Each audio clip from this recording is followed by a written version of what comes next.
Been homeless off and on for the last like 6-7 years. Drug addiction kept me homeless, it didn't make me homeless. I lost my house, it was burning down. Pills was what got me into the heroin. I had my C-section, my son.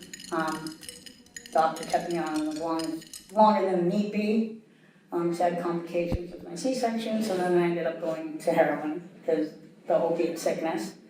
And I started shooting until about a year ago, and that's where I met you guys. So, yeah. Well, let me start with why I'm an addict.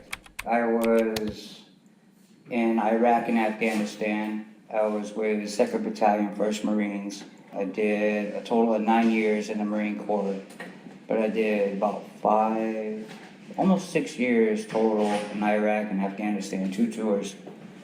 And I ended up getting shot. So they deployed me home and had me on the pill I'm sure a lot of people know is Oxycontin. And I was on 4 80-milligram Oxycontins every 6 to 12 hours for pain. And I was on that for about 3 years. And the one day I went to my doctor and he's like, we gotta cut you off. And I'm like, okay. And then 2 days later, I'm like, yo, something's not right. I don't feel good. You know what I mean? I'm like, what's wrong with me? And even the doctor said it out of his mouth. He said, you're dope sick. You know, when folks start to use opioids, it immediately starts to change the body. As you start to use things, if I'm getting what I need for neurotransmitters from the drug, then the body says, well, I'm not going to make as much, so I'm going to start to shut things down. Meaning all of a sudden, the body's kind of depending on the person to kind of continue using that substance to the point of just feeling normal. When we talk about withdrawal, there are physical symptoms. There's, feeling chills, hot, stomach cramps, diarrhea, vomiting. There's also the feeling really anxious, restless.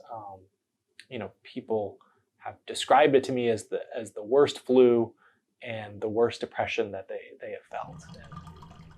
And it's really hard because, I think there's this knowledge of like, I know how to get myself better. I just need to go out and use and I'll feel better.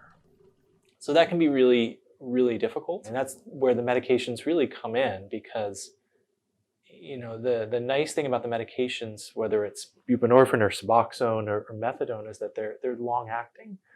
So I can give you something to stabilize you, to get you back up to a normal range. And something that's going to keep you kind of at a steady state where you're going to just feel like you're not in that withdrawal. You're going to feel better, and then we can address whatever the problem that is that you're there for. When you don't have a job and you're trying to do the methadone, it's like you need bus money to go to the clinic every day. And I was, for a little while, it was like we weren't using, but it was like I'm going out there panhandling how I used to get money for dope, going through all the same bullshit. I'm seeing the same hate. How do I not use that money to also get something? Like, I'm going to get my food, I'm going to get my bus money so I can go to the clinic, but it's like the only thing we know. It's like normal.